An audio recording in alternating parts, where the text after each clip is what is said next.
quick little video concerning thought forms and elementals.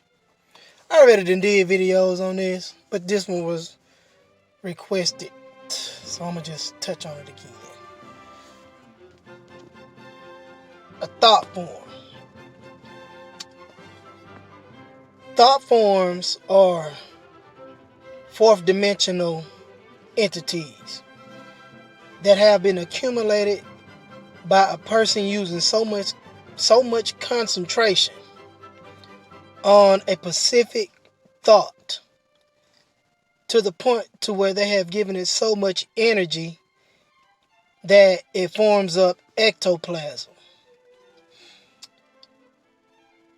I've had an out-of-body experience personally, and of course, once you have an out-of-body experience, you are on the fourth dimension, the astral plane. And I have literally seen my thoughts in front of my own third eye, or my spiritual eye, okay? So, if you're having some type of emotional issue, you're going to see that emotion in a thought format. It'll be like these are the real emojis. The emojis that we see on our cell phones, that's an artificial emoji.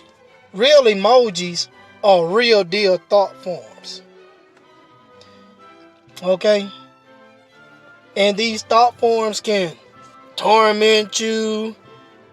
They can, if somebody sent a thought form or plant a thought form somewhere, they can scare you. The Egyptians used these thought forms in this way to keep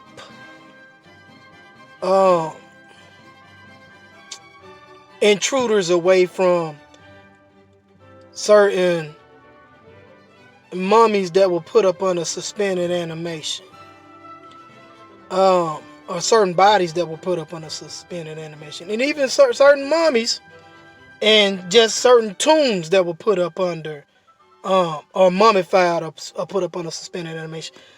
These thought forms were to keep these individuals, these thieves, from taking goods of a pharaoh that believed they would come back in another incarnation and have all this gold presented toward them. Really, it was used for transmigration, these suspended animation bodies.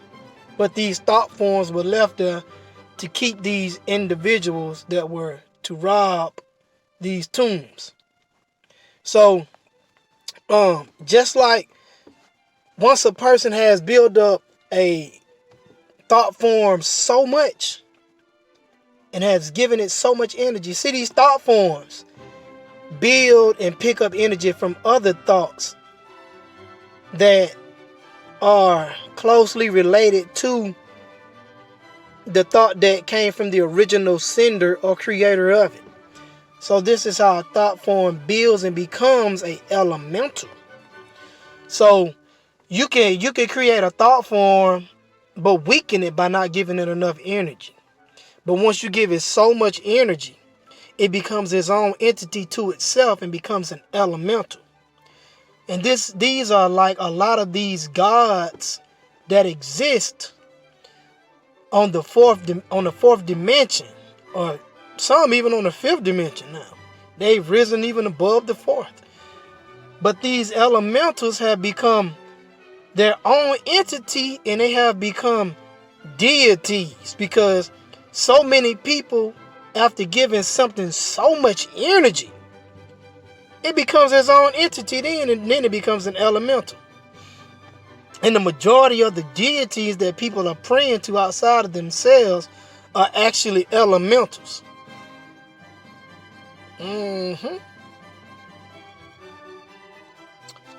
Now, a lot of elementals, if a magician is creating an elemental, he will use an elemental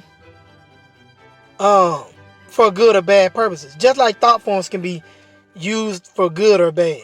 You know, you can heal a person with an elemental. You can harm a person with an elemental. You can heal a person with a certain thought form, or you can harm a person with a thought form. It just depends on how strong the thought form is. So most elementals, though, only possess one attribute, because if you give an elemental too many attributes, the elemental, it won't be able to perform its task that is needed, because elementals were really made to really just do one or two tasks if it's dealing with a magician. Now, if a thought form is being accumulated by a whole bunch of people, it becomes a deity to itself, because it's receiving so much energy and so much force and power from those thoughts. And now it becomes a deity to itself. Probably like your Caucasian Jesus during slavery, an energy vampire. You have to really think about the energy that was given to this deity. It was very low vibrational, because when the slaves at the time were praying to it, they were in a very low vibrational state of existence. So only low vibrational entities will feed off a low vibration. This is cosmic law, the laws of attraction. So this is why that Jesus, the Caucasians gave us during slavery, was formed up to be an elemental and an energy vampire. This is why you don't benefit from this deity on a massive scale. Now, we all know about the placebo effect, and this could be used in that manner. But when it comes to the deity itself, the elemental, it ain't gonna do you no good. Sorry to hurt y'all feelings, but these are the cosmic facts. But a true magician, to be effective, will only give an elemental one or two tasks, one to be precise. And once he has created this elemental, he will dissolve it. Yeah, because if you don't dissolve it, these elementals tend to turn on the creator that made it. Yeah, it's a little secret they might not want to tell y'all if y'all dwelling into the occult. So dissolve it. It is all done mentally. Okay? But only a true clairvoyant, a true seer, will be most effective as far as creating a elemental. Those that can have a out-of-body experience will be most effective when creating a thought form or elemental. Because with the physical eyes, you can't see these elementals or thought forms. But with the third eye, a clairvoyant, or being a seer, or having an out-of-body experience, you're able to actually witness and see these thought forms evolve and develop. And you're able to witness your thoughts in front of you. You're able to see your own thoughts. And you're able to witness elementals. You have some elementals that are native on the astral plane. These are the ones that like to hijack people's body when they're in between half sleep and half awoke. And then you got people walking around what they call sleepwalking. These elementals are childish. Okay, they're like teenagers trying to steal a parent car while they sleep. Now wait till they sleep, take the keys, and hopefully they don't fuck up the car. So it is with certain native elementals on the astral plane. These native elementals will hijack your body, and hopefully your body ain't bruised up when you wake up. They have you sleepwalking. Yeah. You won't know what's going on because you've been hijacked.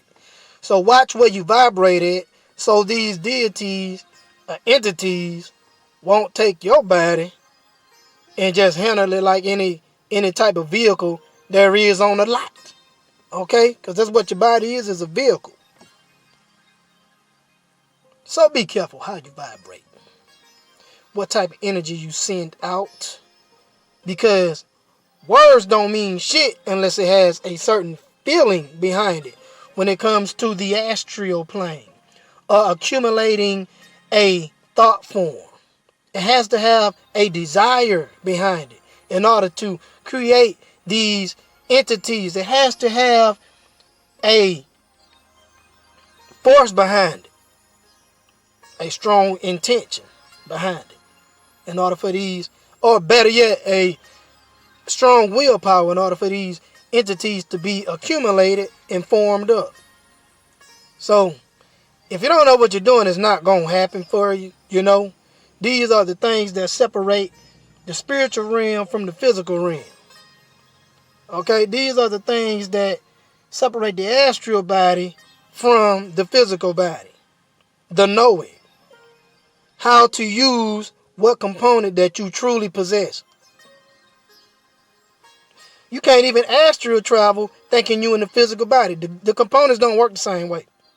Astral travel, astral walking, floating, flying, okay, is all done mentally with willpower.